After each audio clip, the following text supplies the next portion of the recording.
सुप्रभात प्यारे छात्रों।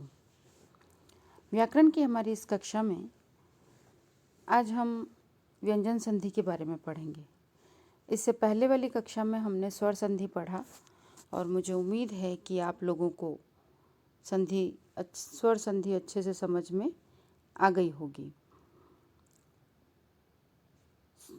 स्वर संधि में हमने पढ़ा था जहाँ स्वर से स्वर का मेल हो और विकार आए उसे हम स्वर संधि कहते हैं।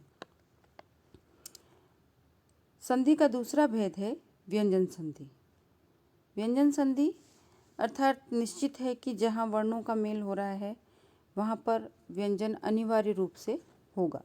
स्वर और व्यंजन हमने पढ़े थे वर्णमाला में। स्वर किसे कहते हैं, व्यंजन किसे कहते हैं, आपको बहुत अच्छे से पता है। तो अब व्यंजन बिना स्वरों के अधूरे होते हैं, ये बात भी आपको मालूम है। अतः जब व्यंजन से व्यंजन मिले, यहाँ पर व्यंजन के साथ स्वर का मेल भी हो सकता है। जैसे स्वर संधि में एक ये अनिवार्यता थी कि स्वर से स्वर का ही मेल होगा। यही अनिवार्यता व्यंजन संधि में नहीं होती। व्यंजन संधि में स्वर से व्यंजन का स्वर से और व्यंजन का व्यंजन से, ये तीन स्थितियाँ लागू होती हैं। जब ये तीनों स्थितियों में से कोई भी एक स्थिति हो और परिणाम जो भी हमें प्राप्त होता है उसे हम व्यंजन संधि कहते हैं। आप लोगों को समझ में आ गया होगा कि व्यंजन संधि किसको कहते हैं। जहाँ पर स्वर का व्यंजन से या व्यंजन का स्वर से या व्यंजन का व्यंजन से मेल होता है और वर्णों में विकार आता है तो उसे हम व्यंजन संधि कहते हैं। हमने स्वर संधि में 5 भेद पढ़े थे, लेकिन व्यंजन संधि में कोई भी भेद नहीं होते। व्यंजन संधि में कुछ निश्चित नियम होते हैं और इन्हीं नियमों के आधार पर वर्णों में हम परिवर्तन करते हैं। स्वर संधि में हमारे पास निश्चित 11 वर्ण थे और इन्हीं 11 वर्णों को हमने आगे पीछे करके इनका मेल किया था। लेकिन हमारे पास व्यंजन अधिक मात्रा में होते हैं, इसलिए नियम भी होते, इसलिए हमें भेद न करके व्यंजन संधि में हमने उनके नियम रखे हैं। पहला नियम, वर्ण का तीसरे वर्ण में परिवर्तन। यानी कि जहाँ पर भी परिवर्तन हो रहा है, 2 वर्ण आपस में मिल रहे हैं, तो प्रथम शब्द की जो अंतिम ध्वनि है और द्वितीय शब्द की जो प्रथम ध्वनि है, जब हम इन दोनों को ध्यान से देखें और मिलाएं तो जो भी परिवर्तन होता है वह तीसरे वर्ण में हो जाता है। तीसरे वर्ण में अर्थात जो आगे का वर्ण है उसी वर्ग के तीसरे वर्ण में। आओ हम देख लेते हैं कि नियम क्या कहता है। नियम ये कहता है कि किसी भी वर्ग का प्रथम वर्ण, आप लोगों ने व्यंजन पढ़े हैं, जब मैंने आपको स्वर व्यंजन पढ़ाए थे तो मैंने व्यंजन पढ़ाते वक्त आपको व्यंजन में 5 वर्ग पढ़ाए थे। क वर्ग, च वर्ग, ट वर्ग, त वर्ग, प वर्ग, ये 5 वर्ग पढ़ाए थे और इन पांचों वर्ग में 5-5 वर्ण होते हैं जिनकी अपनी एक निश्चित संख्या होती है, एक जगह निश्चित होती है और उस जगह के आधार पर हम उसमें नंबर दे देते हैं। तो किसी भी वर्ग का पहला वर्ण, प्रथम शब्द की अंतिम ध्वनि क्या होती है?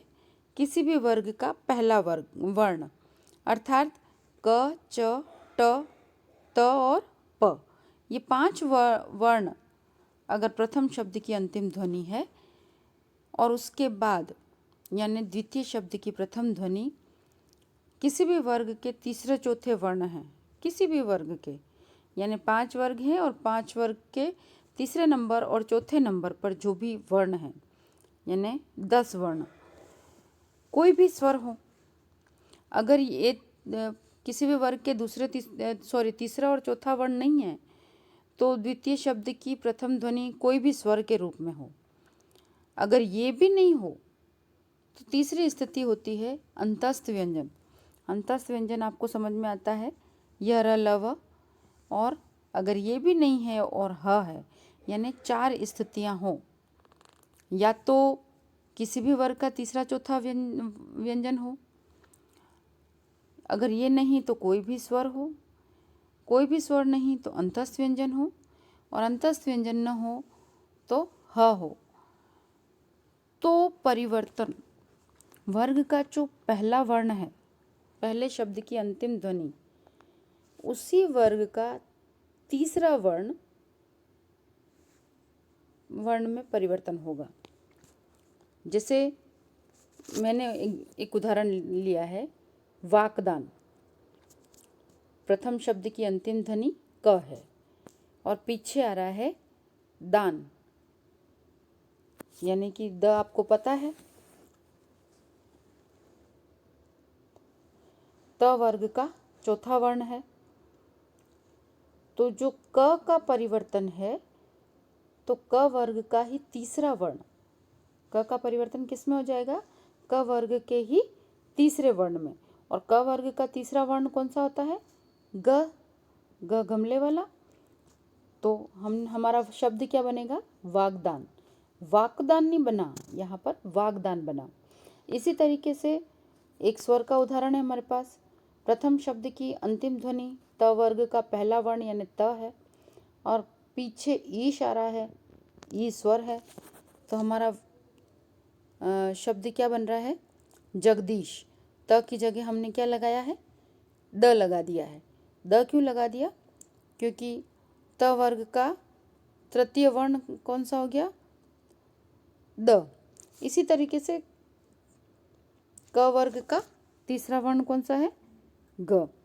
तो यहाँ पर दोनों के जैसे जो आगे वर्ण है प्रथम वर्ग का, उसी वर्ग का तीसरा व्यंजन परिवर्तन के रूप में आ जाएगा।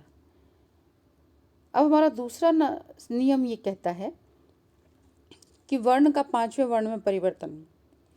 यहाँ पर भी वही स्थिति है कि नियम ये कह रहा है कि क ट त प, ये जो 4 वर्ग हैं, इन चारों वर्ग का पहला अक्षर, वही जो मैंने अभी बोला है, क ट त प, ये 4 वर्ग में से, इन चारों वर्णों में से कोई भी एक वर्ण अगर प्रथम शब्द की अंतिम ध्वनि है और द्वितीय शब्द की प्रथम ध्वनि न या म में से कुछ हो, तो उसी वर्ग का पांचवा, किस वर्ग का?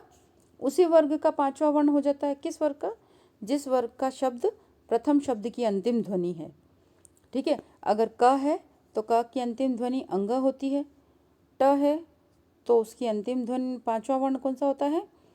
ण। त है तो न, और प है तो म। ठीक है ना।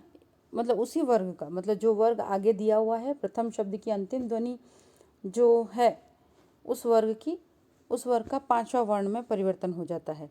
जैसे कि फिर उदाहरण मैंने लिए हैं, जगत प्लस नाथ, त के पीछे न आया है। ठीक है। अब त वर्ग का पांचवा वर्ण भी न ही होता है। ठीक है। तो त का परिवर्तन किस में हो जाएगा? न में, आधे न में हो जाएगा।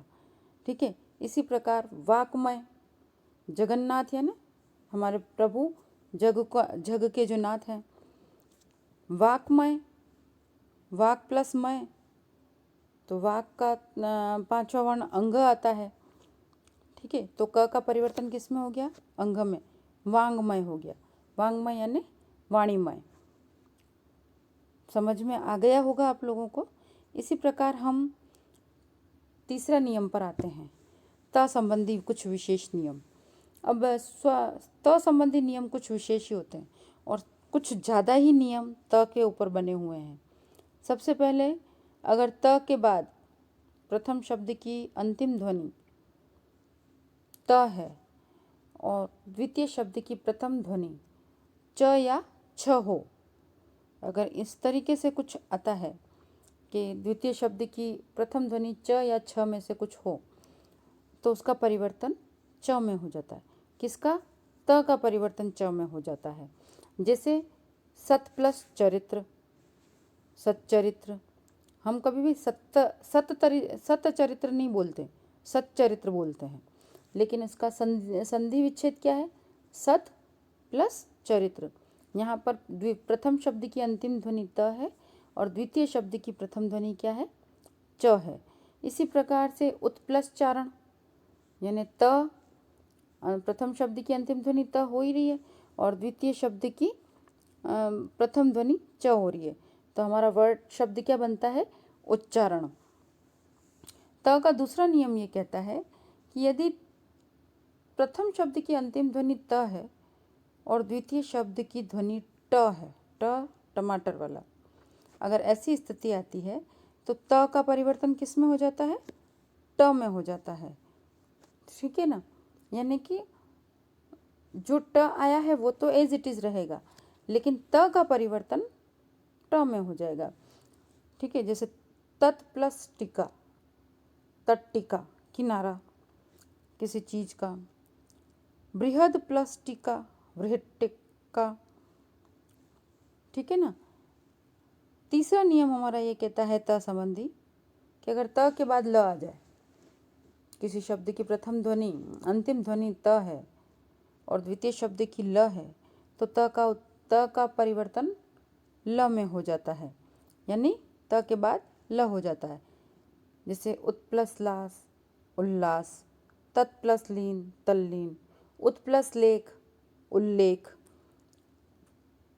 चौथा नियम त का ये कहता है कि अगर त के बाद दोनों ज, कोई भी एक ज आ जाए, दोनों ज में से कोई सा भी एक ज आ जाता है, तो परिवर्तन किस में होता है? परिवर्तन छोटे ज में हो जाता है। जैसे सत प्लस जन, हमारा वर्ण क्या बनता है? सब शब्द क्या बनता है? सज्जन। सतजन नहीं बोलते हम, सज्जन बोलते हैं, लेकिन संधि विच्छेद क्या है? सत प्लस जन।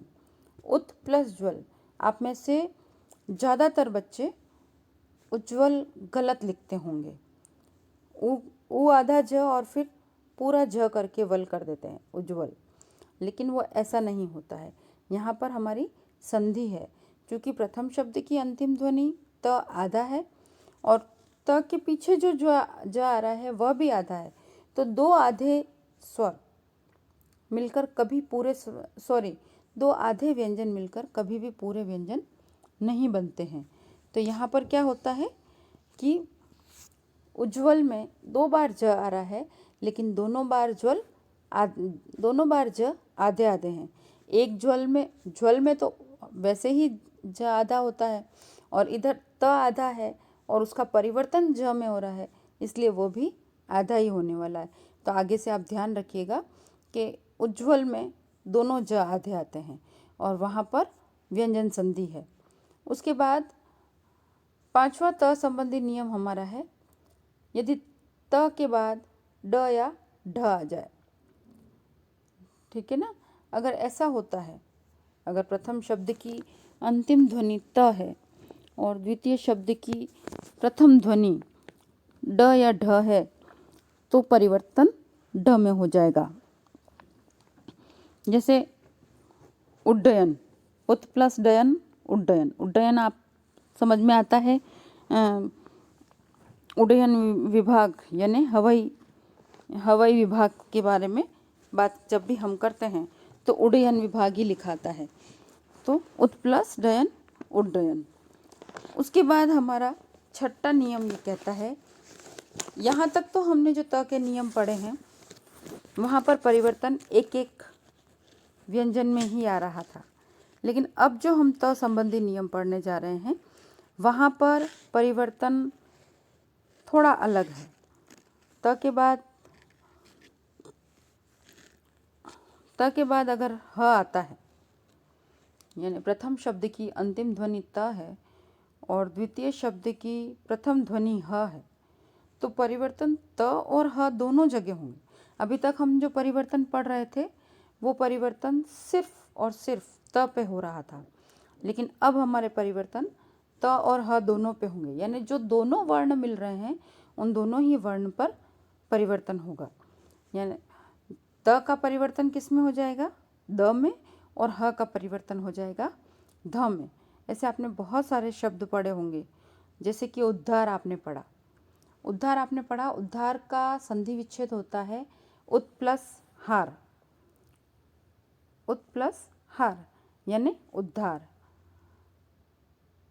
पद प्लस हति, पद्धति। ये से बहुत से शब्द आपको, अगर आप प्रयास करेंगे, अभ्यास करने के लिए अपनी किताब खोलेंगे तो आपको मिलेंगे। तो ये हमेशा याद रखने वाली बात है कि अगर त के बाद ह आता है तो हम परिवर्तन दो व्यंजनों में हमारे सामने आता है, द और ध के रूप में। इसी तरीके से अगर त के बाद श आ जाए, यानी प्रथम शब्द की ध्वनि त है और द्वितीय शब्द की ध्वनि श है, जब ऐसी स्थिति आती है तो परिवर्तन च और छ में एक साथ होता है। त की जगह पर च और श की जगह पर छ, दोनों जगह पर परिवर्तन हो जाते हैं। जैसे उत प्लस श्वास, उच्छ्वास, उत प्लस शिष्ट, उच्छिष्ट। ये तो थे हमारे त संबंधी नियम। अब इसके आगे हम देख रहे हैं छ के नियम। छ के कोई विशेष नियम नहीं है, सिर्फ एक ही नियम है छ का कि अगर प्रथम शब्द की ध्वनि, अंतिम ध्वनि, अगर कोई स्वर है और उसके पीछे छ आ जाता है तो विशेष कोई फर्क नहीं आता है। ये वास्तविकता में संधि विच्छेद के शब्दों को मिलाते वक्त दोनों शब्दों में कोई विकार, कोई परिवर्तन नहीं आता है। परिवर्तन सिर्फ इतना आता है कि छ से पहले आधा च जुड़ जाता है। बाकी द्वितीय शब्द भी वही रहने वाला है, प्रथम शब्द भी वही रहने वाला है, सिर्फ छ से आगे छ के आगे च जुड़ जाता है, वो भी आधा च, स्वर के बिना। ऐसे आपने बहुत सारे उदाहरण देखे होंगे। जैसे आपसे अनुच्छेद लिखवाया जाता है कई बार हिंदी में, आपने अनुच्छेद शब्द जब आप लिखते हैं तो वहाँ पर च आधा है। जब आप इसका संधि विच्छेद करोगे तो संधि विच्छेद में आपको कहीं भी च नज़र नहीं आएगा। अनु प्लस छेद, उ स्वर है और पीछे छ आ रहा है, तो ये जब मेल होता है परस्पर इन दोनों वर्णों का तो परिवर्तन न अनु में आता है न छेद में आता है। परिवर्तन सिर्फ इतना आता है कि छ से आगे आधा च जुड़ जाता है। इसी प्रकार वी प्लस छेद, विच्छेद। तो छ संबंधी हमारा सिर्फ ये एक नियम ही है। इसके बाद आता है म का नियम। त के बाद म के नियम विशेष हैं। म के भी 2-3 नियम हैं, इन्हें भी आप ध्यान से देखिएगा। यदि म के बाद कोई भी स्पर्श व्यंजन आ जाए, आपको व्यंजन पढ़ाते वक्त मैंने बताए थे कि हमारे पास 25 यानी कि 25 स्पर्श व्यंजन होते हैं। यदि म के बाद प्रथम शब्द की अंतिम ध्वनि म है और द्वितीय शब्द की प्रथम ध्वनि कोई भी स्पर्श व्यंजन है, जो 25 वर्ण हमने स्पर्श व्यंजन के रूप में पढ़े हैं, इन वर्णों के रूप में कोई भी एक वर्ण अगर आता है तो उसी वर्ग का पंचम वर्ण में परिवर्तन हो जाता है। यानी कि म का परिवर्तन होता है और पीछे जो स्पर्श व्यंजन आया है उस वर्ग का 5वां वर्ण, उसमें परिवर्तन म का हो जाता है। जैसे कि सम प्लस कल्प, म के बाद क आ रहा है तो क वर्ग का जो 5वां वर्ण है अंग, यानी कि वही म में परिवर्तित हो जाएगा। म का परिवर्तन उसमें हो जाएगा। मैंने दोनों लिखा है। वर्तमान स्वरूप में जो संकल्प लिखा जाता है या जो संचय लिखा जाता है अनुस्वार लगा के मैंने लिखा है, लेकिन अगर हम शब्द वर्ण विच्छेद अगर करें तो उस वक्त हमें ये ध्यान रखने वाली बात है कि हम ये देखेंगे कि वर्ग का किस वर्ग का वर्ण आया है, उसी का 5वां वर्ण वहाँ पर आधा होगा। ठीक है। संकल्प यानी संकल्प में आधा वर्ण कौन सा है? अंग। सम प्लस च, चूँकि च आ रहा है इसलिए पीछे आधा म का परिवर्तन ञ में हो जाएगा। उसके बाद म का दूसरा नियम है, यदि म के बाद प्रथम शब्द की अंतिम ध्वनि म है और द्वितीय शब्द की प्रथम ध्वनि अंतस व्यंजन या ऊष्म व्यंजन है, तो इनका म का परिवर्तन अनुस्वार में हो जाएगा। अनुस्वार आप समझते हैं, कई बार हम शब्द लिखते हैं उसके ऊपर बिंदी लगा देते हैं, तो वही बिंदी अनुस्वार कहलाती है। तो म का परिवर्तन अनुस्वार में हो जाएगा। ऐसे बहुत सारे अंतस्थ व्यंजन आप समझते हैं, य र ल व हमने अभी थोड़ी देर पहले देखे हैं। ऊष्म व्यंजन तीनों स और ह। तो जहाँ पर भी आपको लगे कि म के बाद अंतस्थ या ऊष्म व्यंजन आ रहे हैं तो म का परिवर्तन अनुस्वार में हो जाता है, यह आप अच्छे से पहचान सकते हैं। जैसे सम प्लस योग संयोग, सम प्लस वाद संवाद। और म संबंधी अब लास्ट नियम आ रहा है, यदि म के बाद म हो तो अगर ऐसी स्थिति आ जाती है कि प्रथम शब्द की अंतिम ध्वनि भी म है और द्वितीय शब्द की प्रथम ध्वनि भी म है, जब ऐसी स्थिति आ जाए तो विशेष कोई फर्क नहीं पड़ता है, म द्वैत या संयुक्त व्यंजन के रूप में आ जाता है। दोनों म एक साथ आ जाते हैं। फर्क ये आता है कि पहला वाला म आधा होगा, दूसरा म पीछे वाले स्वर के अनुसार पूरा हो जाएगा। जैसे कि मैंने लिखा सम प्लस मान सम्मान, सम प्लस मोख सम्मोख।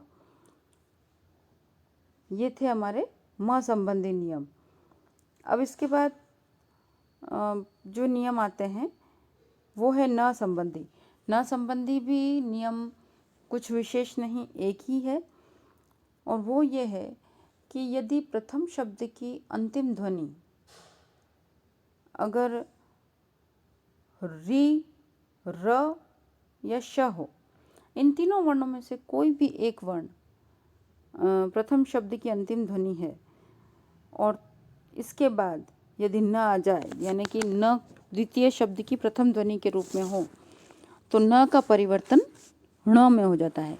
अभी तक हमने देखे कि जो भी परिवर्तन हो रहे हैं वो प्रथम शब्द की अंतिम ध्वनि में हो रहे हैं, लेकिन न संबंधी नियम जब हम देखते हैं तो वहाँ हम ये देखते हैं कि द्वितीय शब्द की प्रथम ध्वनि में यह परिवर्तन हो रहा है।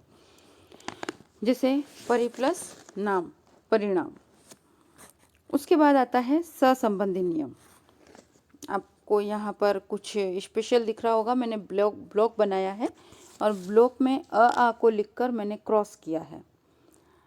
तो नियम ये कहता है कि आ को छोड़कर कोई भी स्वर, प्रथम शब्द की अंतिम ध्वनि कोई भी स्वर हो, सिर्फ ये अंतर है, सिर्फ ध्यान हमें ये रखना है कि इन कोई भी स्वर में आ नहीं हो, इन दोनों को छोड़ दिया जाए। उसके बाद जो 9 स्वर हमारे पास बचते हैं, उन 9 स्वरों में से कोई भी एक स्वर प्लस द्वितीय शब्द की प्रथम ध्वनि स में हो, स यानी सपेरे वाला स। अगर ऐसी स्थिति बनती है तो परिवर्तन किस में होगा? श में, षटकोण वाले स में परिवर्तन हो जाएगा।